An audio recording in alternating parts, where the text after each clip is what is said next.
Hey guys, so here's our course for next week, and I'm just gonna go through on kind of how to like evaluate a course on the course map and just kind of things to look at that the course map can help you with and show you and kind of just give you ideas of what you can do before even stepping on the course to walk it. One thing to think about though is that the course map will always have different angles a lot of the time than what's actually and then how the course is actually laid out. Just because if it's not set properly or if the judge decides to change it because they had a different idea than what they put on the map or just something's out of place. So it's just kind of something to be aware of is that, maybe there's an off course option that wasn't originally an off course option on a map, or you weren't able to do a cross where you want to, just kind of stuff like that. But overall, it still gives you a pretty good idea of, the course and just kind of what to look at.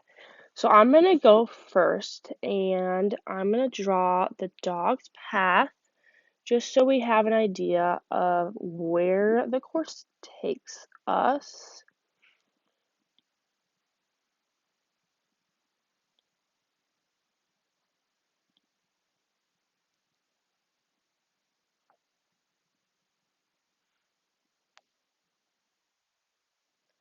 So sometimes what's helpful for people is they'll either do this exact same thing I'm doing right now before they go and compete.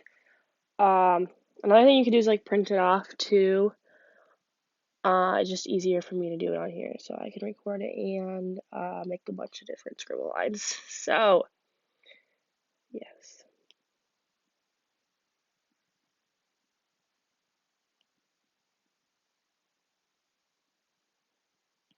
And there's the finish line. So that's kind of, one thing you can do just and kind of may help your brain.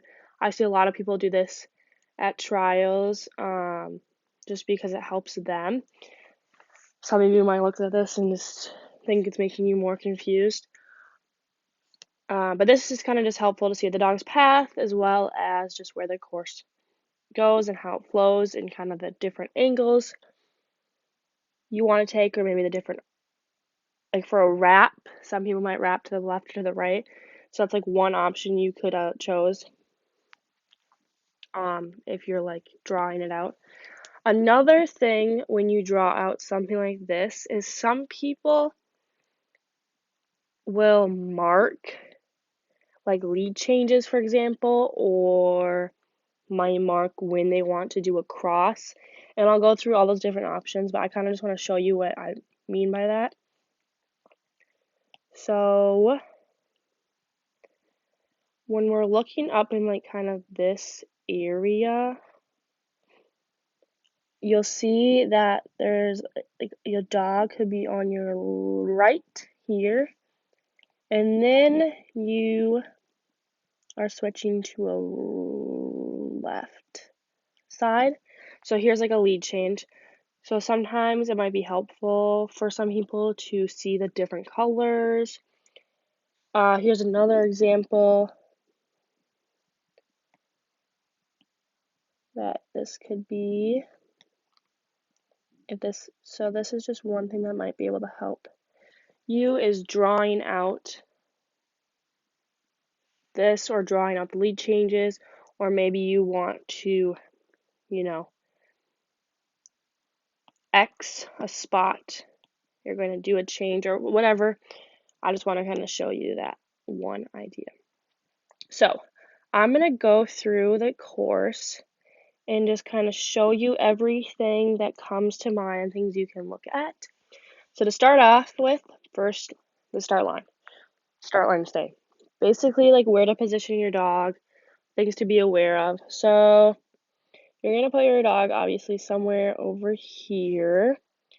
Some things to be aware of is there is a tunnel entrance here and a tunnel entrance here. So you don't want to set your dog up maybe too close over here, as you could just like lose your dog there if they are a dog that likes to kind of like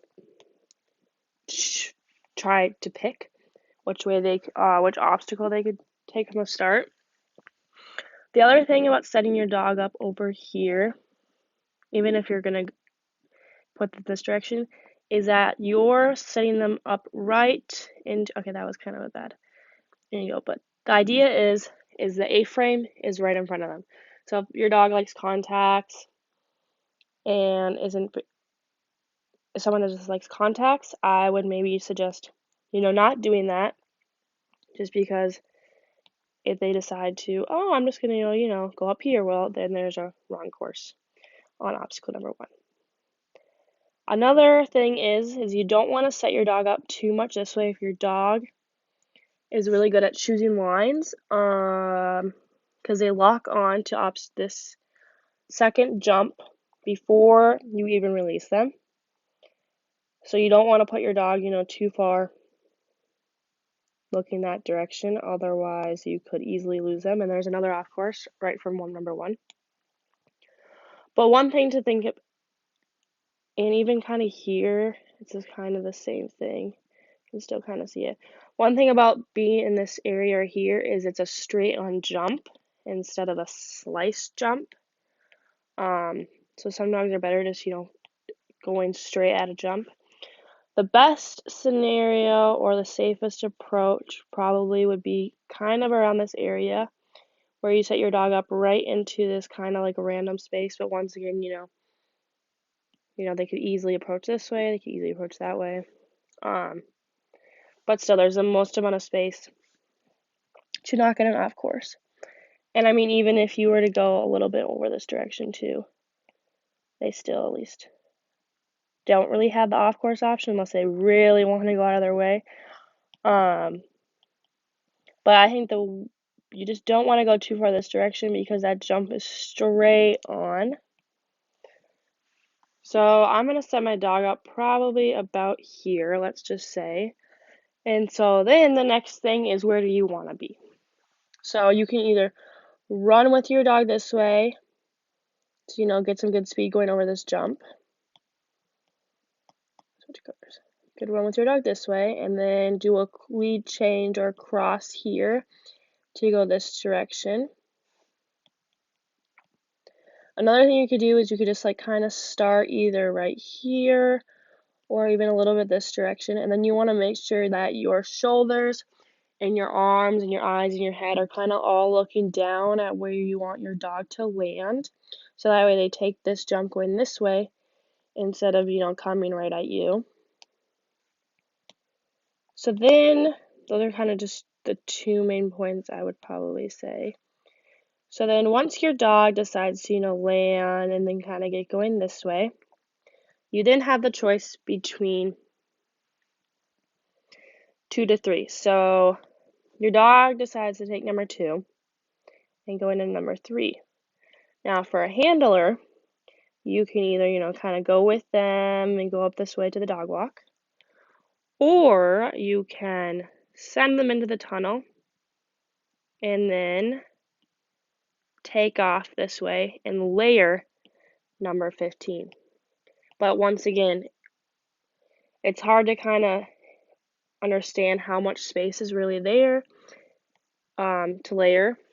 And the other thing to think about is that if you do layer, your dog could easily pull off this tunnel entrance, or 2, they decide to come with you and then you get a wrong course here.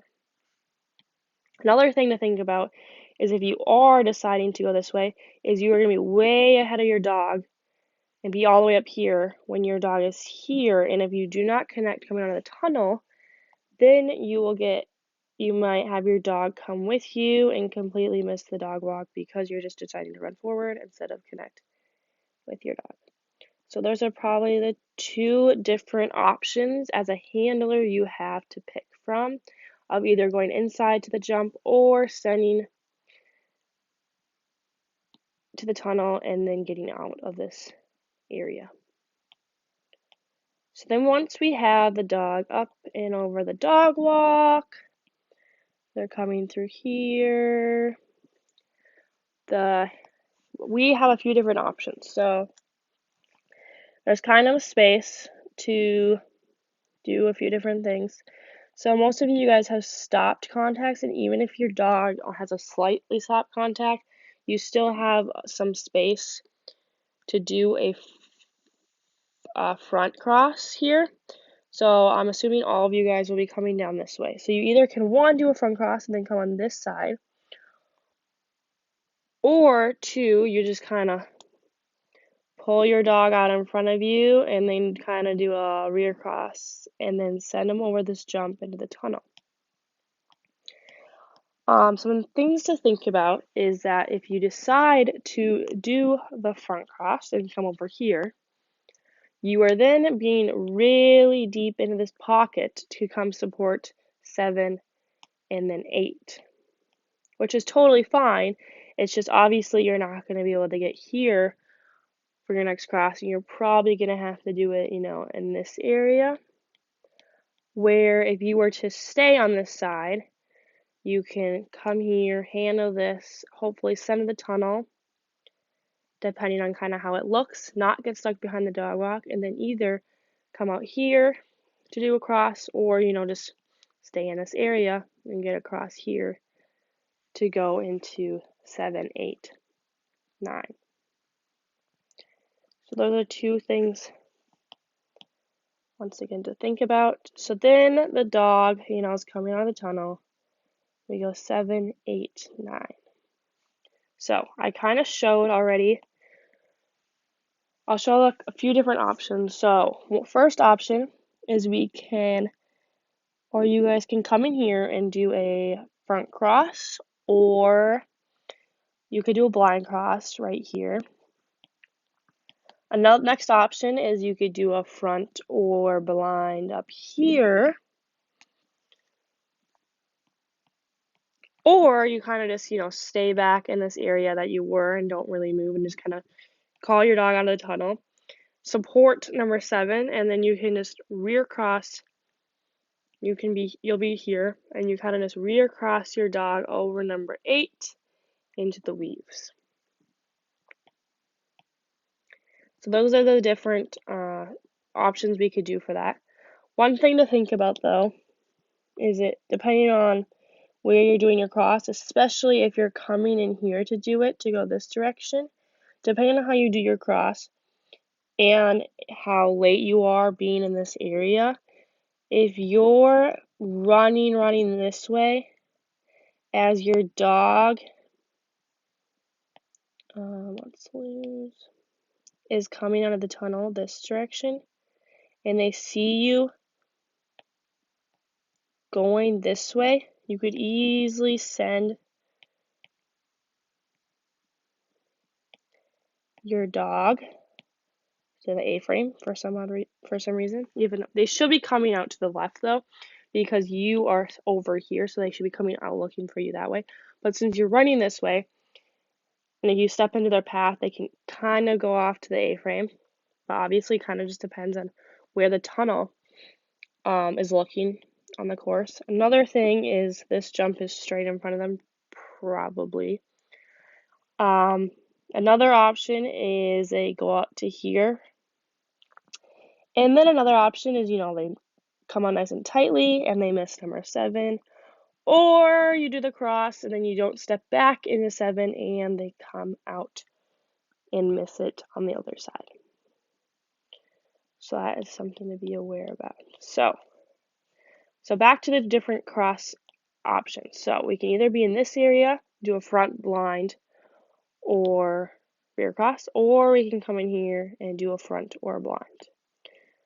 But one thing to think about is this weave entrance, which it'll be hard to tell. It's a pretty nice weave entrance, but depending on, for example, if you were to rear cross this super tightly and put a lot of pressure in your dog's line, they might rear cross this almost like this, and then your dog is coming into this really hard weave entrance, and you're behind and cannot support them at all because you're back here still doing your rear cross.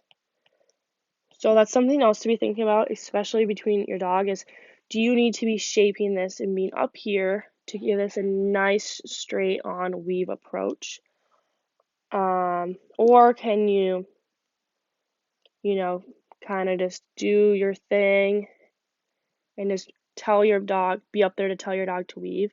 Kind of just depends on your dog, but that's just something to be aware about is do you need to be shaping the weaves to make sure you have the best approach possible, or can you kind of hang back a little bit? And deciding on what to do for the weaves will also kind of determine that, because if you're someone that needs to shape the weaves, you might want to try to get that cross in here so that way you have the time to make sure you're ahead to get up here. Where across here, the dog might come around you quickly, and if you don't get out of there fast enough, you can get behind. So, some decisions to make in that area. Next, we come out of the weaves, and we come around here, and let's stop at about 13 for now. So that's the dog's path we're looking at. For us, we're going to be with our dog on our left. So the first option is we can either come in here for a front door blind. We could rear cross 11. But also you want to be aware that if you do rear cross 11 on this side, your dog could turn really tightly and then miss number 12. Another thing is you could rear cross, come through here, and then rear cross 11 right here with your dog landing out in front of you, and then you guys approach 12 together. Another thing you could do is get a cross on this side if your dog sends well, and then you could do a front or blind here. And then,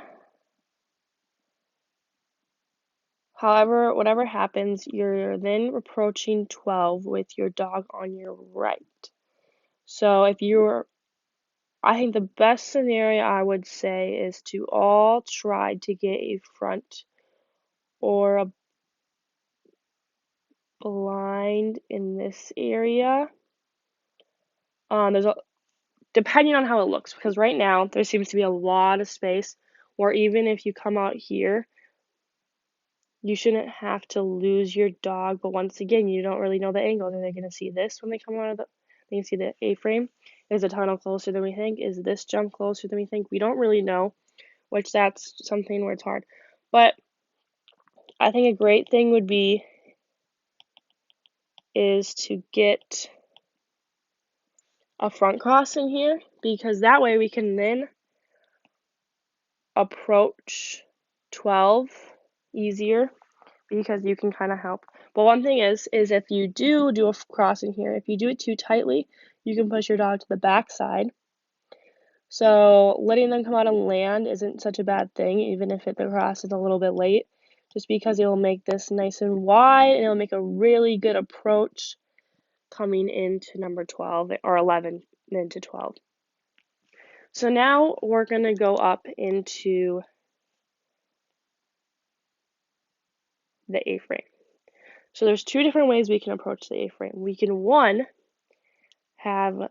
you can have the dog on your right coming up here, or you can go in for a cross here and then approach it with your dog on your left. One thing to think about is this is an angle, which will probably be a slice depending on how your dog lands, and once again how the jump is set. Will it be more like this, or will it be more like how it is right now? So if you do stay on this side, one thing to think about is your dog is going to be kind of jumping into you. So you're going to kind of have to push your dog back into the A-frame, or the dog can easily come and cross in front of you and then go to this jump right here. So this is really important to pick up your dog and really tell them that there is an A-frame right there, because they might easily just run past. Kind of just depends on how they land and Where are you? Are you behind? Are you ahead?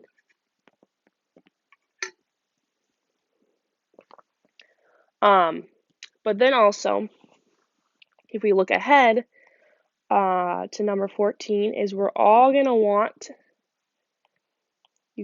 to want to be on this side as we push our dogs to this jump. Because, you could stay on this side, and like we worked on in class about flipping them. The only problem here is there is a lovely tunnel right here. And, there might be some space to still do it, but it's very difficult to do this properly and not, misstep, especially on obstacle number 15, where I think the safer approach for everyone is to come here. The other thing, of course, we can do is if you're not coming on this side, you can always do a cross at the bottom of the A-frame, and then, your dog's stopped. So then they don't have a lot of forward motion, and you can really connect, hold their head, hold their eyes, and just slow movement. Push them to the back side, and do not overextend your body, and then, send them in the tunnel. So even if you are to come on this side, you still easily, can get that cross in and then proceed to number 15.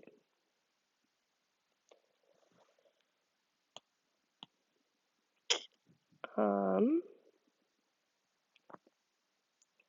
kind of just messed that up. The other thing is there's a lot of nice room out here, at least from the map. And the angle of this jump, we're not going to get stuck behind the wing so much. That doing a front or a blind will be really nice, as long as you don't do it too, once again, tight and then push them to the back side. But this can be good just because that way you're not getting behind and having to sort out your issues here going into number 15. So that's kind of the two options, or I guess a third option too. So you either can come in here for a front cross or a blind cross. Probably not a rear cross, just because, rear cross tunnel. I would just not do that. So you either come here, front cross, blind cross, and come up this direction, or just come on out nicely this way. You could rear cross, maybe from on this side, if your dog does good at that.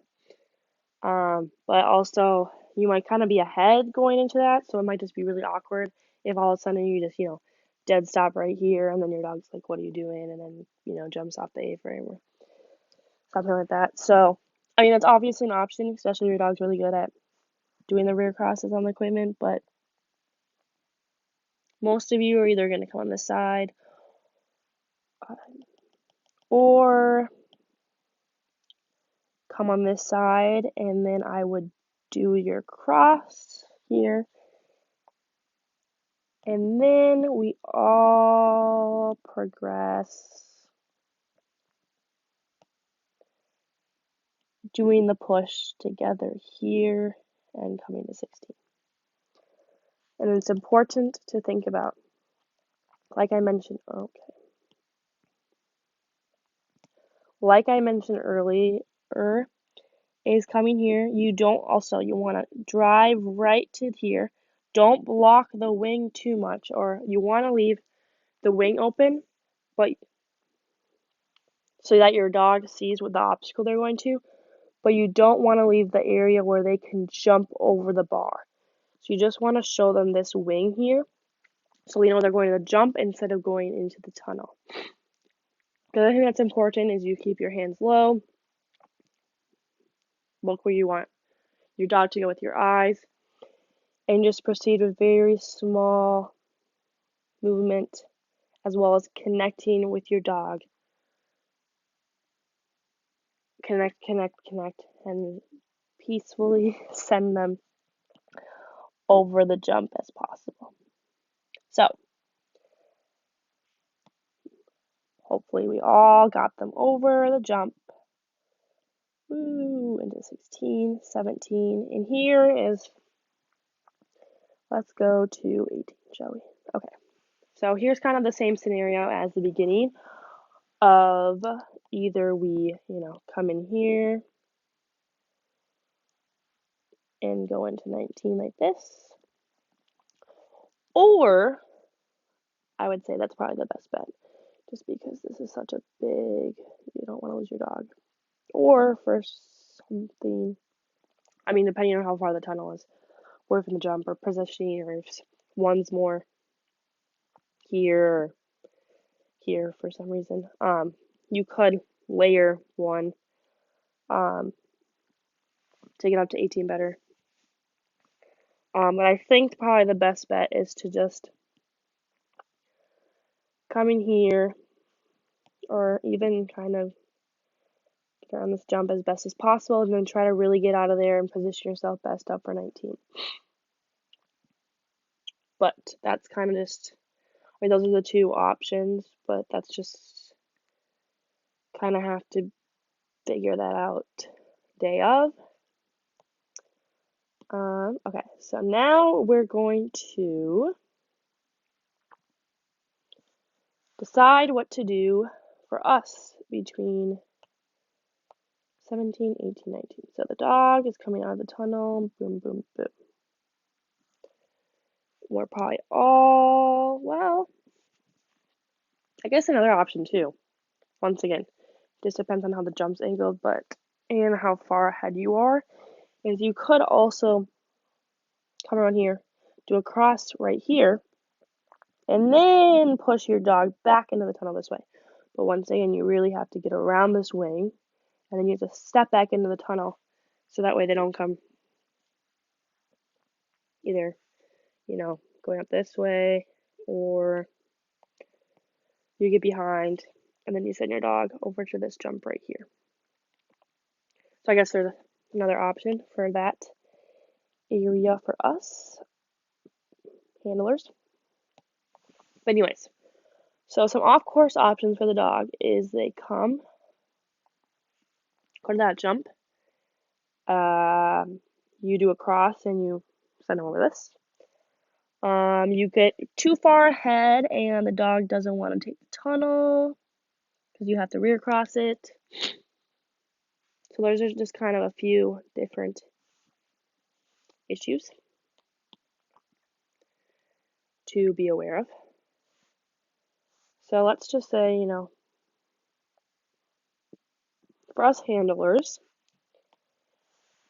you can, one, rear cross the tunnel entrance, but if you do this, you want to not speed too far ahead, because if you have to make a dead stop right here, to send your dog in, your dog might just look up you, and then you can get a wrong course. I mean, not a wrong course, a refusal. But that could be a very nice rear cross. You just need to make sure you really don't put too much pressure on their line and get too deep this way, and you just don't want to get too far ahead and then get stuck being ahead of your dog. Or the other option is besides what we talked about as being on the side, is we do a front or blind cross here, and then we send them nicely into this here, which can be a great option. You just have to make sure you get ahead of your dog, which is very doable depending on where number 1 is, because if it's in our path, well, we might get stuck having to do a rear cross at number 19. But one thing about the cross is you don't want to lose your dog crossing behind you and going to this jump, like I mentioned before, and you don't want to lose your dog going up number 14. The other thing is if you are coming around here, you do your cross, and then you start drifting to number 20. If you just start drifting, your dog is just gonna drift with you and come with you instead of going to the tunnel, because you didn't support the tunnel. So make sure if you do the cross there, you commit your dog to the tunnel and then you go. And then you go. There's plenty of time to get up to 20. I would not worry. Dog bark's in the way, it won't be a problem. I don't think. But I promise you, I don't think it should be a problem. So, we are all now having our dog on our left, running to get number 20. Woohoo, yay. Okay, so dog comes out, we go to number 20 and make sure the dog gets over it. And then we probably will all do a front cross here as the dog goes over 20. Yay. Okay, easy enough. So, woo, front cross, yay, back this direction. Dogs are now on our right. And then we progress together and we get a nice stopped contact, or at least please hit the yellow. Because there's a lovely tunnel right in their eyes and they don't want to listen anymore because it's number 22. And we're all stressed and we are excited to get to the finish line. So remember, criteria is important. And there's a tunnel, a fun tunnel. And stop contacts are boring. So make sure we get the contact. And then we will all run to number 22 entrance together and not drift away or later number 15 because that's just a bad idea at the end of the course. You keep running and you run past the tunnel entrance so your dog does not stop or turn around, and then we get to celebrate at the end. So that's just kind of the overall kind of everything, or the basics. I probably didn't cover everything, but kind of just the big main ideas when looking at a course, at least for standard, or at least for this one. Obviously, every course is going to look different. One thing to think about is for this course, I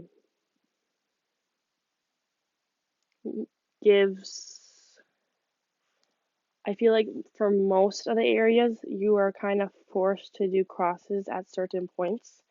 Where other courses, you might have a little bit more options. For example, like you may be able to do a push a different way.